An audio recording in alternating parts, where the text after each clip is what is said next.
तो इस वीडियो में हम कोल्बे अभिक्रिया की बात करेंगे, जिसमें फिनोल को 2 हाइड्रोक्सी बेंजोइक एसिड में परिवर्तित किया जाता है। इसे हम सैलिसिलिक एसिड भी कहा करते हैं, जो कि एस्प्रिन के निर्माण में प्रयोग होता है। एस्प्रिन टेबलेट को बुखार या दर्द के इलाज में प्रयोग किया जाता है, तो इसलिए सैलिसिलिक एसिड एक इम्पॉर्टेंट यौगिक हो जाता है। इसके निर्माण की हम बात करेंगे और देखेंगे कि फिनोल को किससे रिएक्ट कराया जाए ताकि सैलिसिलिक एसिड का निर्माण हो। तो अभिक्रिया दो पदों में होती है, दो चरणों में होती है। सबसे पहले फिनोल की अभिक्रिया सोडियम हाइड्रोक्साइड क्षार के साथ कराई जाती है। यहाँ बनने वाले स्पीशीज की अभिक्रिया CO2 के साथ, तत्पश्चात अम्ल के साथ अभिक्रिया कराने पर हमें सैलिसिलिक अम्ल प्राप्त होता है। दूसरे पद को आप यहाँ पर देखें, इसमें CO2 के साथ अभिक्रिया कराई जा रही है। तो आप यहाँ पर यह समझ सकते हैं कि यह जो CO2 है, यही CO2 यहाँ पर आपको देखने को मिल रहा है। CO2 वाला भाग यहाँ पर आ गया है और जब अम्ल के साथ में अभिक्रिया कराते हैं तो इससे एक H पॉजिटिव जुड़ जाएगा। इसको देखेंगे हम क्रियाविधि में। सबसे पहले हम यह समझते हैं, कोल्बे अभिक्रिया जो है यह इलेक्ट्रॉन रागी प्रतिस्थापन अभिक्रिया का एक उदाहरण है। इसमें इलेक्ट्रॉन रागी आक्रमण करेगा और किसी समूह को प्रतिस्थापित करने वाला है। तो हम यह सारी चीजें इसमें डिस्कस करते हैं। इसको आगे बढ़ाने से पहले हम फिनोल में अनुनाद किस तरह से होता है इसको समझते हैं। बेंजीन रिंग से ऑक्सीजन जुड़ा हुआ है जिसके पास में एकाकी युग्म है। यह एकाकी युग्म इस बेंजीन रिंग के पाइबंध के साथ संयुग्मन में है और जिसके कारण यहाँ पर अनुनाद होता है। एकाकी युग्म जब बंध में परिवर्तित होगा तो यह बंध पाइबंध जो है यह वियोजित होकर के यहाँ पर एकाकी युग्म में परिवर्तित होगा। कुछ इस तरह से इस कार्बन के ऊपर नेगेटिव चार्ज आ जाएगा। ऑक्सीजन ने अपना एकाकी युग्म दान दिया तो ऑक्सीजन के ऊपर धनावेश आ जाएगा। कार्बन और ऑक्सीजन के मध्य यहाँ पर पाइबंध का निर्माण हो जाएगा। अब यह जो नेगेटिव चार्ज है यह आगे वाले पाइबंध के साथ में अनुनाद करेगा और यह ऋणावेश बंध में परिवर्तित होगा और यह पाइबंध ऋणावेश में परिवर्तित होगा, कुछ इस तरह से। अब यह आगे वाले पाइबंध के साथ अनुनाद करेगा और कुछ इस तरह से आपको अगली अनुनाद संरचना प्राप्त होगी। तो आप देख सकते हैं कि पूरी बेंजीन रिंग में यह अनुनाद चलेगा और आप देख सकते हैं कि यहाँ पर फिनोल में इस बेंजीन रिंग से OH समूह के जुड़े हुए होने के कारण इलेक्ट्रॉन घनत्व रिंग के ऊपर बढ़ रहा है।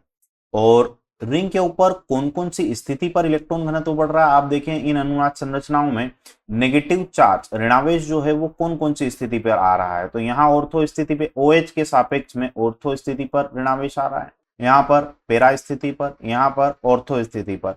तो अगर हम इसकी एक हाइब्रिड संरचना बनाएं तो आप देख सकते हैं कि जो इलेक्ट्रॉन घनत्व है वो ऑर्थो और पैरा स्थिति पर अधिक है। तो यदि हम ऐसा सोचें कि कोई इलेक्ट्रॉन रागी आए और इस रिंग के ऊपर आक्रमण करे तो इलेक्ट्रॉन रागी ऑर्थो और पैरा स्थिति पर आक्रमण करना चाहेगा, क्योंकि इसे यहाँ पर इलेक्ट्रॉन घनत्व ज्यादा दिखेगा और आसानी से इलेक्ट्रॉन ग्रहण कर पाएगा।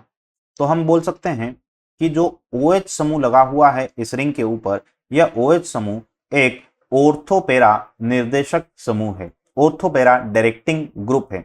इलेक्ट्रॉन रागी को यह ऑर्थो और पैरा पोजीशन पर भेजेगा। चलिए अब हम फिनोल और फिनोक्साइड आयन की बात करते हैं। यहाँ पर जो रेजोनेंस होगा वह ऑक्सीजन के एकाकी युग्मों के कारण होगा। अनुनाद में ऑक्सीजन के एकाकी युग्म और पाइबंध, यहाँ पर ऑक्सीजन के एकाकी युग्म और रिंग के पाइबंध के बीच अनुनाद होगा। लेकिन फिनोक्साइड आयन की अगर बात करें तो यहाँ पर ऑक्सीजन के ऊपर ऋणावेश है। यह ऋणावेश इन पाइबंध के साथ अनुनाद करेगा और अगर हम तुलना करें तो जो फिनोक्साइड आयन का अनुनाद रहेगा वह फिनोल की अपेक्षा अधिक होगा, या आप बोल सकते हैं फिनोक्साइड आयन की जो अनुनाद संरचनाएं रहेगी वह फिनोल की अनुनाद संरचनाओं से अधिक स्थायी होगी। कारण यह है कि जब हमने फिनोल के अनुनाद संरचनाएं बनाई थी तब ऑक्सीजन के ऊपर धनावेश आ रहा था। जब हम फिनोक्साइड आयन की बात करेंगे तो ऑक्सीजन के ऊपर धनावेश नहीं आएगा।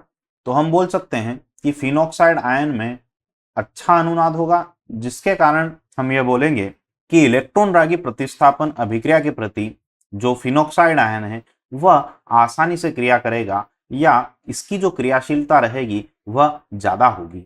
तो हम ये चाहेंगे कि जब भी फिनोल की इलेक्ट्रॉन रागी प्रतिस्थापन अभिक्रिया करानी हो तो हम फिनोल को सबसे पहले फिनोक्साइड आयन में परिवर्तित कर लेंगे क्योंकि फिनोक्साइड आयन इलेक्ट्रॉन रागी प्रतिस्थापन अभिक्रिया आसानी से कर सकता है। तो जो हमारी कोल्बे अभिक्रिया का प्रथम चरण है फिनोल की अभिक्रिया NaOH से हम इसीलिए कराते हैं ताकि हम फिनोल को सोडियम फिनोक्साइड में परिवर्तित कर सकें। यहाँ पर NaOH क्षार है, फिनोल अम्ल है, अम्ल क्षार अभिक्रिया हुई और यहाँ पर सोडियम फिनोक्साइड का निर्माण हुआ। यह फिनोक्साइड आयन इलेक्ट्रॉन रागी प्रतिस्थापन अभिक्रिया के प्रति अधिक क्रियाशील होता है। यही वजह है कि हमने फिनोल को पहले सोडियम फिनोक्साइड में परिवर्तित किया। अब सोडियम फिनोक्साइड तैयार है हमारे इलेक्ट्रॉन रागी से अभिक्रिया करने के लिए। तो आप देखें यहाँ आपके पास में CO2 इलेक्ट्रॉन रागी है। यह इलेक्ट्रॉन रागी कैसे हुआ? ऑक्सीजन की विद्युत ऋणात्मकता अधिक होने के कारण ऑक्सीजन के ऊपर आंशिक रूप से ऋणावेश उत्पन्न होगा। तो ऑक्सीजन के ऊपर आंशिक रूप से ऋणावेश और कार्बन के ऊपर आंशिक रूप से धनावेश उत्पन्न होगा। यहाँ पर सोडियम फिनोक्साइड में जो सोडियम उपस्थित है वह ऑक्सीजन को अपनी ओर आकर्षित करेगा, जिसकी वजह से कार्बन जो है ऑर्थो स्थिति के पास चला जाएगा और यह आसानी से यहाँ इस ऑर्थो स्थिति पर आक्रमण करेगा। हमने देखा था कि फिनोक्साइड आयन में अनुनाद कुछ इस तरह से होगा। O के ऊपर उपस्थित जो ऋणावेश है वह इस पाइबंद के साथ अनुनाद करेगा और यह पाइबंद जब वियोजित होगा तो यहाँ पर ऋणावेश उत्पन्न होगा।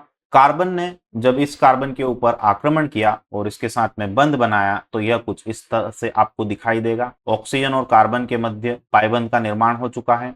यहाँ पर कार्बन कार्बन के बीच बंध का निर्माण हो चुका है और इस कार्बन के साथ एक हाइड्रोजन भी उपस्थित है। आप देख सकते हैं कि यह रिंग अब एरोमेटिक नहीं रही। वापस से एरोमेटिक बनने के लिए यहाँ से H पॉजिटिव का रिमूवल होगा, जिससे कि यह बंध यहाँ पर शिफ्ट होगा और यह बंध वापस से ऑक्सीजन के ऊपर शिफ्ट हो जाएगा, जिसके कारण ऑक्सीजन के ऊपर ऋणावेश उत्पन्न होगा। जैसे ही H पॉजिटिव यहाँ से बाहर निकला, यह H पॉजिटिव इस O- के साथ में जुड़ जाएगा या फिर इस O- के साथ में जुड़ करके OH समूह में परिवर्तित हो जाएगा। तत्पश्चात हम अम्ल के साथ में अभिक्रिया कराएंगे तो एक जो भी O- बचा रहेगा वह भी OH समूह में परिवर्तित हो जाएगा। तो हम यहाँ पर यह मान सकते हैं कि यह H पॉजिटिव इस O- के साथ में जुड़ गया और अगले पद में जब हमने अम्ल के साथ अभिक्रिया कराई तो इस O- के साथ में H जुड़ गया और यह कार्बोक्सिलिक एसिड समूह के रूप में परिवर्तित हो गया। तो इस तरह से आपके पास में सैलिसिलिक एसिड अभिक्रिया में निर्मित होता है। अच्छा, यहाँ पर आपने ऑर्थो स्थिति पर आक्रमण करवाया जो कि ज्यादा होगा। इसका कारण हमने समझा कि सोडियम इस ऑक्सीजन को यहाँ पर आकर्षित करता है, जिस वजह से कार्बन की स्थिति इस ऑर्थो वाले कार्बन के पास हो जाती है। लेकिन कुछ मात्रा में पेरा उत्पाद भी बनेगा जिसे हम अल्प उत्पाद बोलेंगे। तो कुल मिलाकर के हम कह सकते हैं कि इस अभिक्रिया में CO2 जो है एक इलेक्ट्रॉन रागी की तरह कार्य कर रहा है और वास्तव में CO2 के ऊपर पहले से कोई धनावेश नहीं था। सामान्यतः इलेक्ट्रॉन रागी के ऊपर धनावेश रहता है, लेकिन यहाँ पर जो धनावेश था वह यह आंशिक धनावेश था। ऑक्सीजन की अधिक विद्युत ऋणात्मकता के कारण कार्बन के ऊपर उत्पन्न हो रहा था। तो हम इसे एक दुर्बल इलेक्ट्रॉन रागी बोल सकते हैं। और इस अभिक्रिया का जो मुख्य उत्पाद है वह है सैलिसिलिक एसिड, जो कि एक ऑर्थो उत्पाद। तो हमने देखा कि यह जो अभिक्रिया थी दो पद में हो रही थी। पहले पद में आपने NaOH के साथ अभिक्रिया करा के सोडियम फिनोक्साइड का निर्माण कराया। कारण था कि फिनोक्साइड आयन इलेक्ट्रॉन रागी प्रतिस्थापन अभिक्रिया के प्रति अधिक क्रियाशील होता है। उसके बाद दुर्बल इलेक्ट्रॉन रागी कार्बन डाइऑक्साइड के साथ में अभिक्रिया कराई। तत्पश्चात अम्ल के साथ अभिक्रिया कराने पर आपको सैलिसिलिक एसिड प्राप्त हुआ।